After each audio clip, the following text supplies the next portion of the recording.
There is a severe thunderstorm warning for parts of the inland northwest. We're also tracking flood warnings for parts of Douglas and northern Grant counties. Let's get straight to Tom Sherry in the Weather Center monitoring everything. Tom, we're here in Thunder Boom is here at the station too. Yeah, we sure are. The severe thunderstorms, though, have been in areas of north central Idaho, not yet in Spokane, although it sure feels like it. It seems like it. This is just a few moments ago from our webcam looking downtown, and as you can see, reduced visibility with the heavy rain and the hail. We have water ponding on the roadways right now, and of course, this is just at 5 o'clock at night, so everybody's leaving the office building. You know that even on a good day, getting on I-90 and heading east is already very, very crowded, so this makes for a very dangerous situation with the reduced visibility, the water ponding on the roadway, the thunder that is roaring above. Of course, if you hear it roar, you go indoors, right?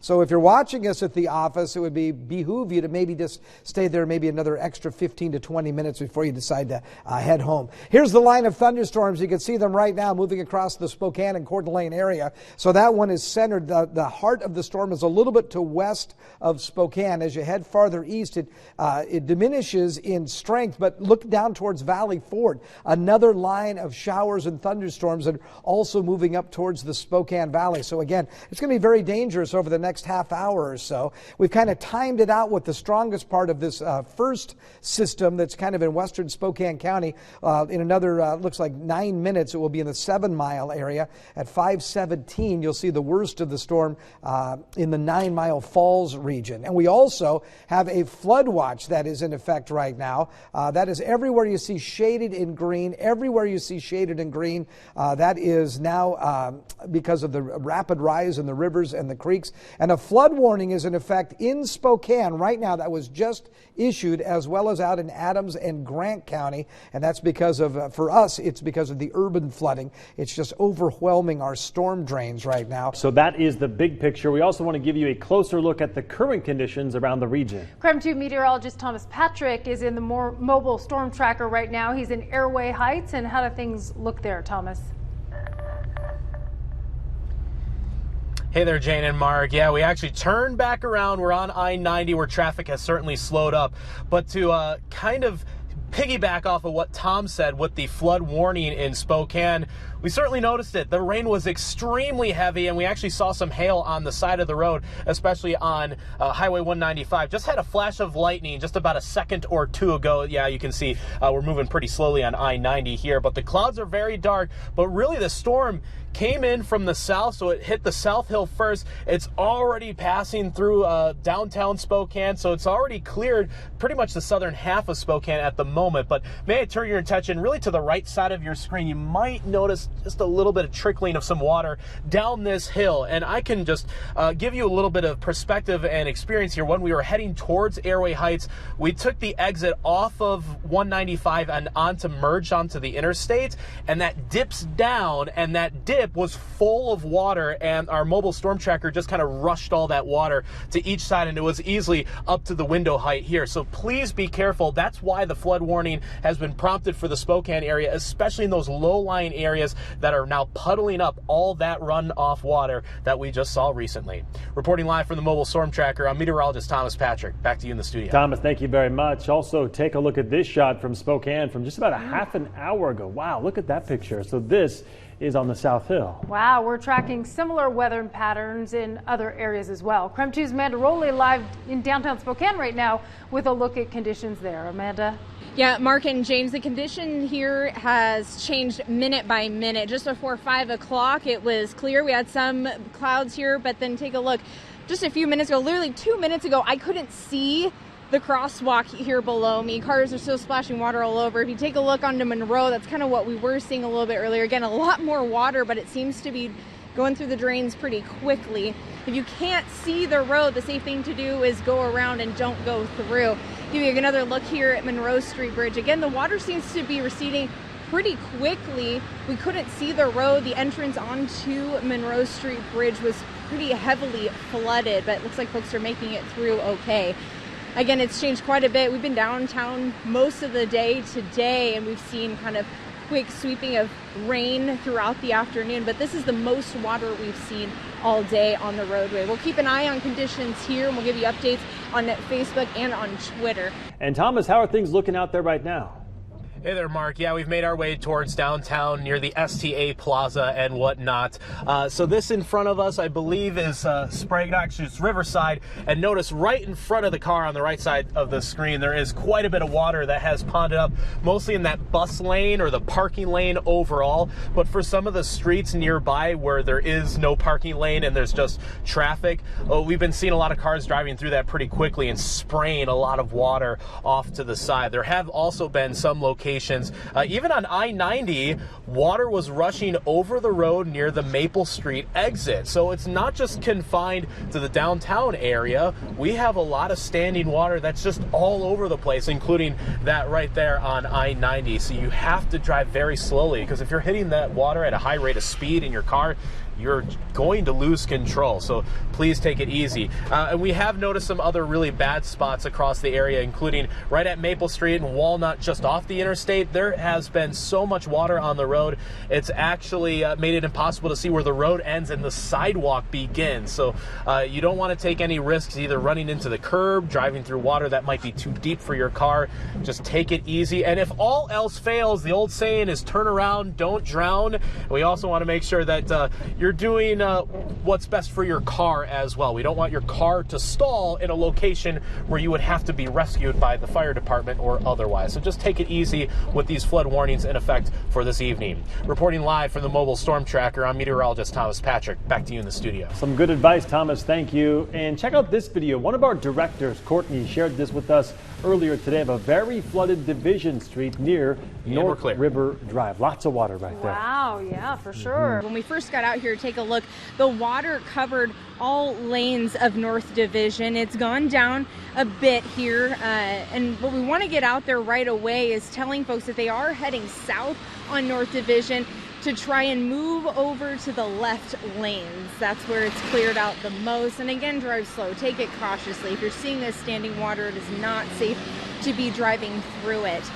Now, as I said, it is starting to subside, but if you can see the entrance to the parking lot of the Jewelry Design Center, that water's been creeping up into the parking lot. We've seen employees and customers kind of eyeballing that, making sure that they can get out safely.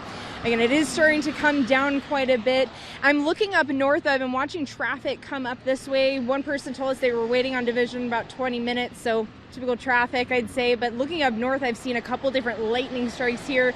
Huge, lighting up the sky. It's been really amazing. Trying to get some pictures of it, but it's hard to catch. Again, traffic, drive slow, take it easy, and watch that standing water. I'll send it back to you guys in the studio. Take a look at this picture. A fire truck stuck in a sinkhole. This is in the Perry district. This is on Ivory Street and 9th Avenue. It's near Grant Park. Not a good situation there. KREM 2's Casey Decker is live at the scene. And Casey, stand by. What can you tell us about what happened? Yeah, so this is what we know so far, guys. At some point, we don't really want to know why, except for that it was probably an old pipe. A water main here on the street broke. Now, the fire truck was sent to go try to figure out where that break was. And then in the process of trying to do that, the road just collapsed beneath them. And you saw there, the front left wheel fell into the road. There's serious cracks in this road here. This road's going to be messed up for a while now. Now, we are told that the water main is now shut off, and they just got a tow truck here to try to pull this truck out. That might take a little while, though, before they're able to get the truck out. We're told nobody was hurt, but right now, at least 3 homes have flooding in the basement as the result of the water main breaking. We asked if the water main had anything to do with the storm that we're seeing right now, and we're actually told no, it's probably a separate issue just to do with the pipe. Doesn't necessarily have to do with the storm that we're seeing now. But again, water main broke. This truck currently stuck in the street. It is broken. This is just outside Grant Elementary, and this street here is going to be messed up for a little while. We got streets blocked on either side, so it's quite an impressive situation we got going on here. Luckily, though, no injuries here. Mark, Jane? Casey, thank you very much. Well, the storm already causing a flurry of power outages out there. Our Whitney Ward is tracking power outages all across the area. She's right here in the studio tonight with the latest numbers. Whitney. Yeah, so we started hearing those calls about down power lines a lot here in the last 30 to 40 minutes or so. So I want to take a look at the Avista outage map right now, because they have by far the most outages at this moment. We're talking about 1,300 outages here right now. And if we take a closer look, you can see, if you zoom in, actually, this may have even jumped. That that says 43 outages, specific areas that they know they are having problems. Quite a few of them are out in the valley, another big chunk up in North Spokane. So you can take a look. Here's that number 42. And if she kind of hovers over that, you can see there along Division up here north, quite a few here in the valley area. We've heard about power lines down along upriver, also on Crestline, lots of different places right now. So just be aware that this storm is causing a lot of problems. Still, some of the outages just now starting to be reported. And all around the rest of the region, I want to take a look at some of the numbers for inland power. This number just jumped up to almost 1,000 here just within the last few minutes, split about between half in Stevens County and half in Spokane County. So we know at least one of those caused by a downed tree, another 150 so out in Kootenai Electric. I also did check with Vera Power and Water. I don't have those numbers just yet. We've been looking at the other smaller power companies around the area. Those also having some spotty outages. We don't have specific numbers, and the numbers do continue to change. So a quick note also, we do want to let you know that evening activities at Central Valley High School are canceled tonight, and that is because of power outages. So definitely a fluid situation. A lot of this will continue to change throughout the next few hours. I'll keep tracking all of it for you and bring you the very latest as things continue to change. For now, in the studio, Whitney Ward, KREM 2 News. Whitney, thank you very much. And we are going to continue to keep a close eye on the weather tonight. You can find even more information on KREM.com. We'll also keep you updated on Facebook Live. The flooding even impacting the Fox Theater in downtown Spokane. They have now canceled the Art Garfunkel concert at the Fox tonight. In a Facebook post, they say there is flooding inside the theater in front of the stage. They're working to reschedule that show now. And it looks like some people are actually out in the elements making the most of the severe weather tonight. Yeah, KREM 2's Tim Pham has a story from Kendall Yards that just caught our eye. Tim? Yeah, you guys, if you're not looking at your screen right now, you need to take a look at this. This guy is swimming. A viewer shared this video with us just minutes ago of her son swimming on College Avenue in Kendall Yards. Okay, that was shivering right there. You heard him. I'm sure that water is pretty cold, maybe freezing. His mom, Krista, sent us this video on Instagram, and you can see a steady stream of water flowing east on College Avenue. And while this is pretty hilarious, it's probably not recommended by police. The water also looks a little gross, too. The best part of the video is when her son asks if there's school tomorrow, and I guess we'll see. And you guys, I used to live in the South. This is definitely not recommended. There's fire ants and sometimes alligators. You never know. But I doubt there's any of that here. But still, pretty hilarious nonetheless. But you probably don't want to drink that water, buddy. Yeah, wouldn't recommend that. It's good to be young, right? Yes. Thank you, Tim. Well, we want to give you a closer look at the current conditions around the region now. KREM 2 meteorologist Thomas Patrick is live in downtown Spokane, where drivers are kind of struggling to get past all the standing water. Thomas? Yeah, that's right, Jane and Mark. One of the hardest flooded areas that we found in the immediate downtown area is just off the interstate. This is Walnut Street behind me. And really just notice how the sidewalk gives way into basically a lake for this intersection. All the cars are splashing up the water so bad we actually had to take a couple steps back just now as they're pushing it literally right onto the sidewalk. Now, I do want to direct your attention off to the right here, and there are a couple cones that are in the middle of the street just between Walnut and Maple. We saw a couple police officers here a few minutes ago, and they're starting to block off the roads and the intersections, particularly this one, which is definitely the heaviest flooded that we've seen in the entire downtown area. So if you can, just avoid it altogether, even though we are still seeing some cars really pass through this area. But again, avoid the flooded areas if you can. I definitely wouldn't recommend going swimming. It does look pretty dirty and gross myself as well. But at least it's not raining. A plus there, but be cautious for any more flooding concerns over the next 24 hours as we do see more rain still in the forecast, as you'll see in Tom's forecast in just a little bit here. Hey, good evening. We are on North Cannon and Francis, and I'm joined by Trooper Nate Parent. Nate, when you got here, tell us what you saw. I mean, we heard about some cars here stuck in the water, right? Right. Basically, it's flooded right here at Francis and Cannon, a large pool of water. When I got here, there were several cars, basically, that were stuck in the water. A couple of them, everyone was able to get out, but it was they had to ditch their cars there in the roadway. And then we actually had some kayakers show up and give us a hand with clearing their cars, making sure there was nobody else in there. Yeah. And as we kind of let you guys take a look at what it's looking like right now, what can we tell folks about traffic revisions, road blockage? We're seeing some traffic coming up north being blocked here. That's pretty. I would avoid the area if you can. I mean, we've got it diverting over here onto Elm and then down to Rowan, but it's still backed up pretty good. Yeah, Francis is definitely backed up right now, so I'd avoid it if you can. Yeah. You mentioned one of the cars, there was water flooded all the way through the cab, right? Right. When I got here, I spoke with the owner of the car, and he said that he finally ditched his car when the water rushed inside the cabin, and so he just left it and waited for us to show up. Welcome back. We're tracking more flooding around North Spokane, particularly near TJ Menock Drive. And for more on that, we'll send things over to our Casey Decker. He is live on the scene with more information. Casey. Hey guys, well, we just got here to TJ Menock Drive just a few moments ago, and we looked out over the edge of this ravine here, and you can see there is just a ton of rubble right in the middle of the road right now, and it goes all the way down for several yards here. And right now TJ Menock is blocked off on either end because of all the rubble that's come down here. This is basically a small landslide in the middle of this road. I'm told this is a kind of a water reservoir over here, like for sewage overflow. But right now, no cars on the street, and there's no river flowing on the road. But that wasn't the case a little while ago. Take a look at this video here. So you can see that there is just a ton of water on the street along with all the rubble, and cars are having a hard time getting through the road. Really dramatic scene here earlier, and it's still pretty crazy here right now, just given that a whole just side of a hill has basically fallen onto TJ Menock Drive, and it's really just very impressive scene here with just all this dirt and these large rocks on the street.